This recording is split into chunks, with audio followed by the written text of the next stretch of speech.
眼前这个男人正准备带着全家一起上山，寻找一种隐藏在地下的珍贵草药。他们全家人站在村口的小庙前，点燃酥油灯，祈求山神保佑。妻子双手合十，低声念诵祷词，孩子们则在一旁紧紧攥着小布袋，那是他们此行唯一的行李。像苏加拉尔这样的村民不在少数。事实上，每年的4、5月正是适合采摘这类珍贵草药的季节。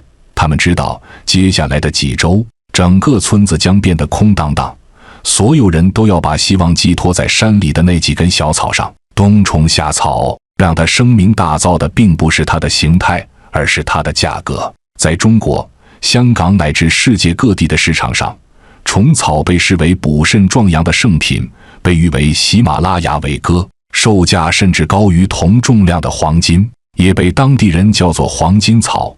它的功效虽仍存在科学争议，但价格却不断攀升。正是这份神话吸引了无数贫困的尼泊尔农民，年复一年涌入高原，只为挖到几根小小的草，赌上一家人的命运。但这场淘金热的背后充满了危险与矛盾。采挖虫草的人常常因高反丧命，或在暴雪中失踪。不同村庄之间为争夺虫草发生冲突，甚至酿成人命案。只是因为药效就引得那么多人前仆后继，不顾危险吗？还是报复梦早已深扎这些人心里？本期我们将走进尼泊尔地区，去认识像呼里克特村苏加拉尔这样的家庭如何为虫草付出代价，去揭开这条跨越高原与全球市场的财富链条。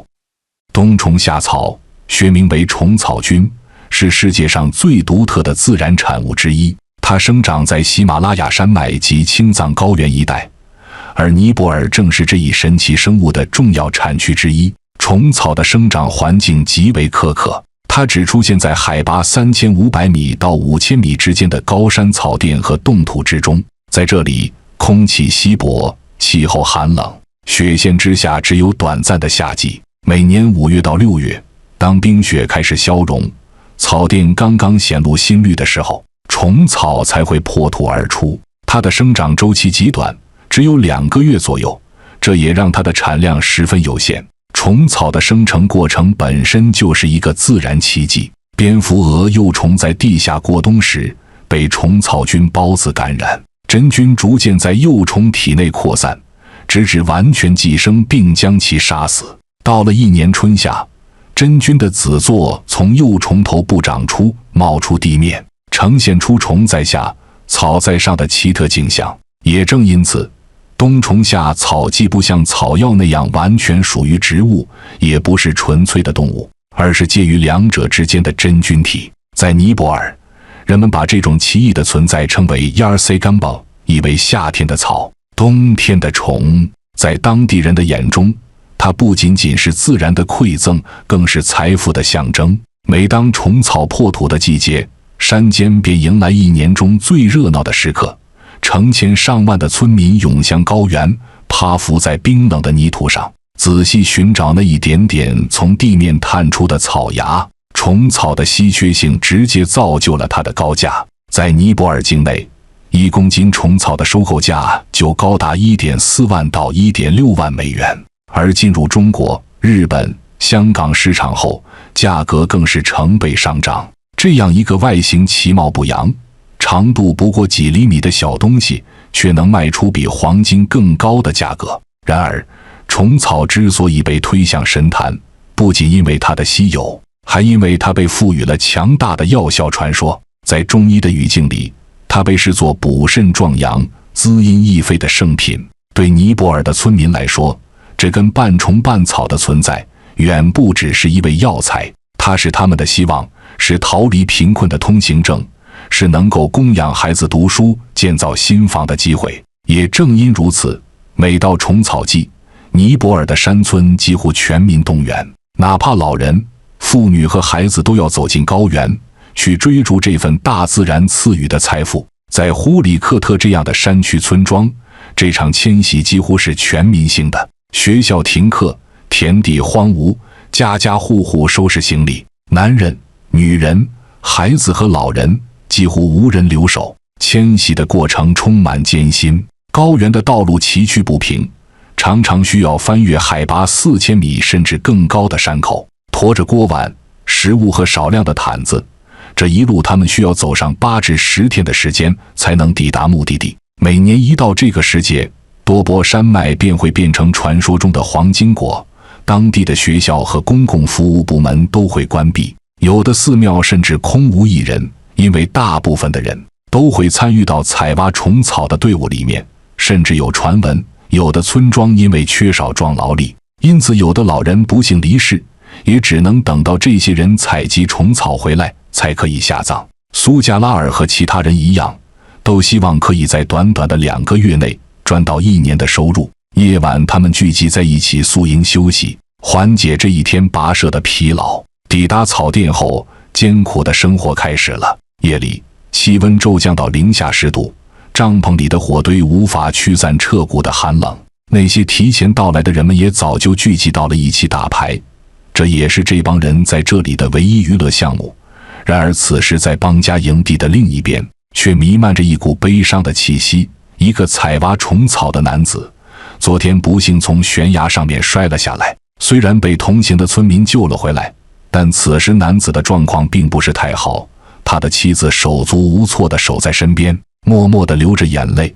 当地人认为发生这样的事故是因为有恶魔在男子的身上作祟，因此他们请来了一个萨满巫师为男子念经驱邪，希望男子可以在巫师的帮助下得到一点缓解。由于营地距离当地最近的医院有接近5天的路程，所以他们必须尽快送男子去医院进行救治。一群人将男子放进了一个背篓中，然后由同行的人员将男子背下山，并将其送往医院。虽然不知道男子能否在这个过程中支撑下来，但他们别无选择。而此时所有人也都清楚，类似这样的事件不是第一次，也不会是最后一次。他们所能做的就是尽量地保护好自己。白天，他们一家人早早分散开来，埋头在草甸上搜寻。拉杰学着父亲的样子趴在地上，眼睛紧盯着泥土。一天过去，他空手而归。第2天，他终于在泥土里看见了一点细细的黄芽。父亲小心地帮他挖出，那是一根完整的虫草。苏加拉尔知道，这样的喜悦并不常有，更多时候，他们一天的收获微乎其微。对许多家庭来说，找到虫草几乎成了赌博。有人运气好，能在一个季节找到几10根，足够支付孩子的学费；有人连续几天一无所获，甚至连带去的食物也消耗殆尽，只能提前下山。转眼1个月过去，拉杰的虫草挖掘技术大大有所提升。现在他不仅能很快发现虫草，并完好无损地挖出，还懂得轻轻用牙刷拂去虫草表层的泥土，且不破坏表面，否则会卖不上价。尼泊尔的冬虫夏草产量不足全球2%，中国的青藏高原才是主要产区。过去，一个尼泊尔采集者日获100根虫草稀松平常，如今每年约6万人的过度采挖下，每天能找到10根，就已算受到上天的垂怜。冬虫夏草激起了很多人的贪婪和嫉妒。山间的客栈里，一个双眼猩红的男子正对着周围的人诉苦。他花了1个半月采集的150根冬虫夏草，一不留神全被偷了。现在他除了满心绝望，不知该何去何从。糟糕的厄运也降临在苏加尔身上，因为受不了赌博的诱惑，他输掉了很多血汗钱。为此，拉杰不得不翻越海拔更高、风雪更猛的山，去采挖更多的虫草，以填补父亲赌博的亏空。虫草在尼泊尔的山坡上看似不起眼，细细一根，颜色暗淡，常常还沾着泥土。可一旦被收集起来，它的价值立刻就发生了翻天覆地的变化。在本地市场，1公斤虫草的收购价大约在1.4万至1.6万美元之间。对于年收入往往不足数百美元的农民来说，这个数字无异于天文。也因此，虫草被称为穷人的黄金，它能在一夜之间改变一个家庭的命运。一个运气好的村民，也许在一个季节里挖到几10根虫草，就足以支付孩子1年的学费，或者换来1头牛，甚至盖起一座新房。但这只是故事的起点。虫草的价值随着跨境流通而一路飙升。离开尼泊尔高原，他们会经过收购商、中间商，再被秘密或合法的运往中国、香港、日本等地。在这些市场上，虫草被视为补肾壮阳、强身益寿的珍宝，价格成倍翻涨。到了零售端，每公斤虫草的价格往往远远超过黄金，最高可达数十万元。为什么这样一种其貌不扬的真菌能卖出比黄金还高的价格？这与它的神话效应密不可分。在中医的语境中，虫草被誉为滋阴补阳、益肺养肾的圣品，甚至被称为喜马拉雅伟哥。据说它能治疗慢性疾病、提升精力，甚至延年益寿。这些说法在民间广为流传，尤其受到富裕阶层和中老年消费群体的青睐。然而，科学研究的结果却远没有传说中那么神奇。医学界的实验表明，虫草中的确含有某些活性成分，但并不足以支撑其被赋予的万能药地位。一些实验还发现，部分虫草样品存在重金属超标的问题，长期食用可能对人体造成负担。即便如此，市场需求依旧旺盛，价格依旧居高不下。这背后折射出的并非完全是药效的力量，而是稀缺性与消费文化的结合。虫草产量极低，生长环境苛刻，采挖过程危险，存量逐年减少，这些因素让它成为极具稀缺性的商品。与此同时，在亚洲市场，昂贵的虫草也代表着身份与地位，与其说是药材，倒更像是一种社交符号。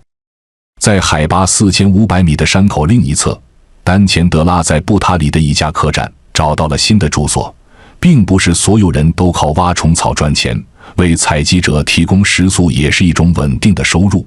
这里一般收取现金，也可以用虫草抵账目。一根普通虫草的价值约100卢比，极品虫草能翻3倍。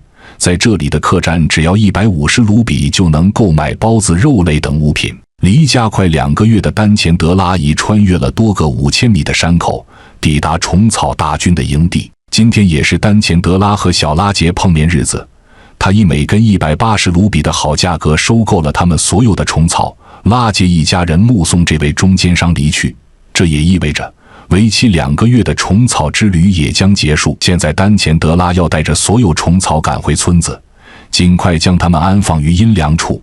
虫草不能晾晒太久，会变脆断裂，价值暴跌。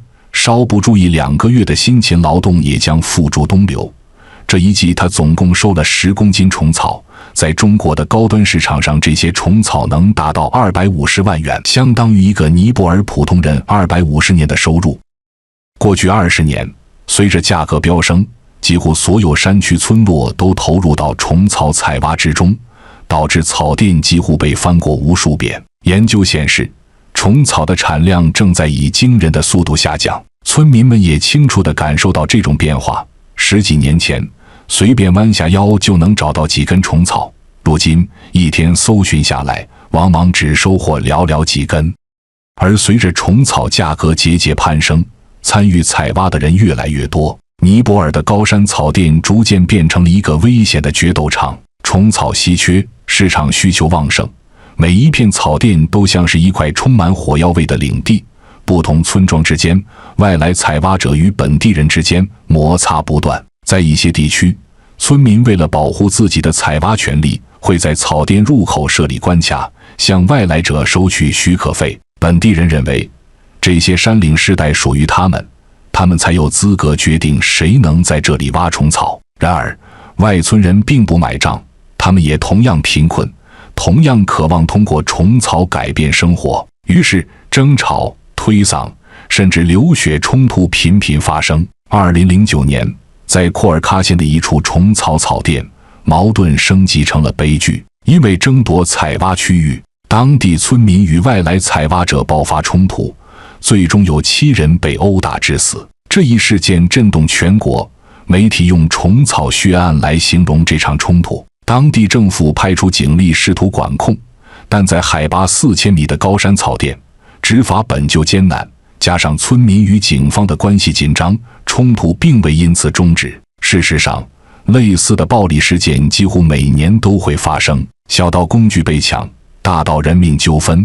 虫草采挖季往往伴随着血腥、贫困与欲望的结合，让原本单纯的高山草甸变成了充满敌意的战场。政府也尝试过通过许可制度来管理。理论上，每个采挖者需要向地方政府缴纳一定费用，获得准入许可，但在实际操作中，监管远远跟不上人流量，成千上万的人蜂拥而至，管理人员根本无法有效控制。一些村庄甚至私自设立收费点，把虫草季当作二次收割的机会。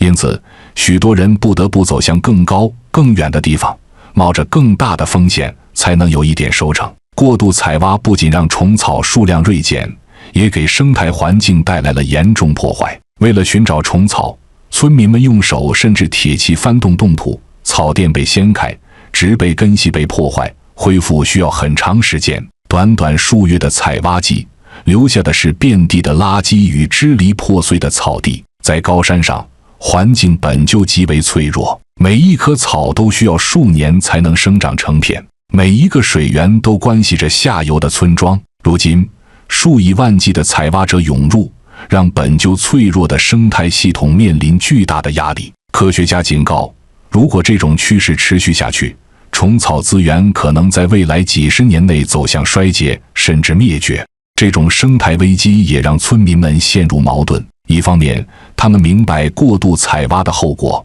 另一方面，他们却无法停下脚步，因为虫草是他们赖以维持生计的唯一希望。没有虫草，他们将失去最直接的收入来源。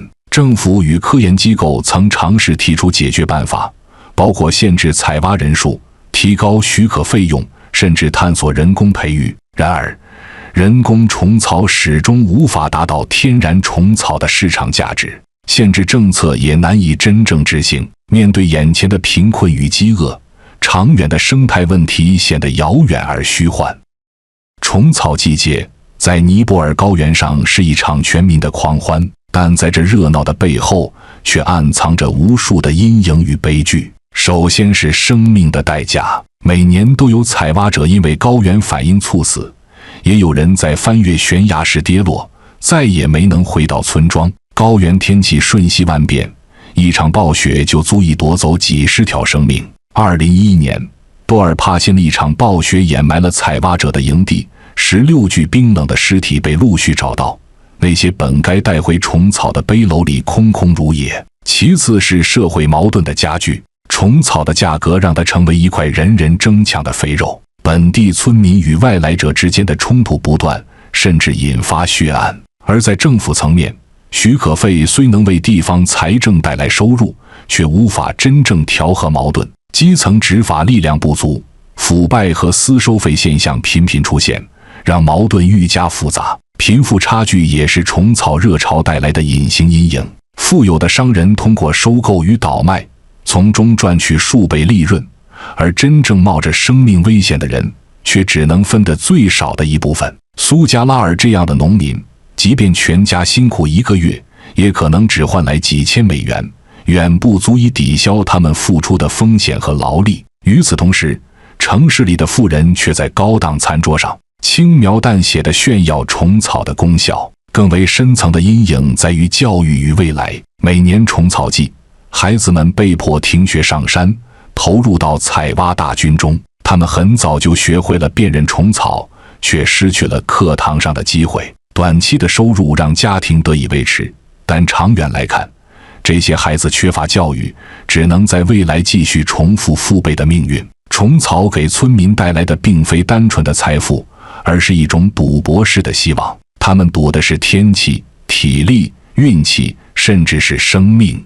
赢了，或许能还清债务，供养子女；输了，可能连命都丢在山上。而在国际市场上，虫草的价格依旧节节攀升。全球的消费欲望和市场炒作，将这种脆弱的资源推向了极致。对尼泊尔的农民来说，这不仅是一种财富机遇，更是一种无法抗拒的裹挟。他们明知危险，却不得不一次次走上山去。淘金热的表象之下，是无数被缩短的生命、破碎的家庭以及难以逆转的生态伤痕。虫草的光环照亮的是市场与资本，却把贫穷与苦难的阴影深深压在了尼泊尔高原的土地上。冬虫夏草，这根源自尼泊尔高原的黄金草，承载了太多的矛盾与张力。它诞生在最险恶的自然环境中，却被全球市场抬举到神坛。它改变了无数家庭的命运，却也带来了血与泪的代价。它的故事不仅关乎一片草甸、一群采挖者，更折射出现代社会财富与欲望的深层逻辑。从生态角度看，虫草的未来正面临危机。过度采挖、气候变暖或环境破坏，使得产量逐年下降。科学家的警告不断传来，如果不加以控制，虫草可能在几十年后走向枯竭。对于依赖虫草生存的尼泊尔村民来说，这意味着黄金草的传奇迟早会走到尽头，而他们仍未找到其他能够替代的生计方式。从社会层面看，虫草放大了贫富差距，采挖者冒着生命危险，却只拿到链条最底端的收益，中间商和出口商则坐拥数倍利润。最终，虫草以奢侈品的姿态出现在富人的餐桌或药柜里。这个分配机制让原本寄希望于翻身的农民依旧困在贫困与风险之中。这是一种不对等的交换，穷人用生命与健康换取现金，富人则用金钱购买虚幻的健康与地位。从文化心理看，虫草代表了人类对奇迹与神药的执念。在当代社会，即便医学已高度发达，人们仍愿意为天然、稀缺、神效的药材买单。虫草的市场热潮恰恰说明了消费欲望和文化象征如何推动价格远远脱离其真实价值。这不仅是尼泊尔的问题，而是全球化时代人类共同的欲望映照。然而，虫草的故事也提供了一个深刻的提醒：当一个资源被赋予过高的价值，它往往会引发一连串的社会与生态问题。就像过去的淘金热、石油热，虫草热也让人类一次次面对欲望与代价的平衡难题。当代社会在追逐奢侈与稀缺的同时，是否也该反思，真正的健康与幸福能否依赖一根小草来维持？对尼泊尔的村民来说，虫草仍是他们不得不走的路。每年春天，他们依旧会背起行囊，翻过雪山，只为在冻土里找到那几根微小的黄金草。而对于我们这些远在山外的旁观者，虫草不仅是一种昂贵的药材，更是一面镜子，让我们看清世界财富链条中的不平等，看清人类面对自然时的贪婪与无奈。或许有一天，当生态彻底承受不住，当虫草再也不破土而出时，这场黄金草的狂欢才会真正落幕。但在那之前，虫草的传奇仍将继续，而它所折射出的现实也将继续拷问着我们的时代。长视频制作不易，欢迎点赞转发，我们下个视频更精彩。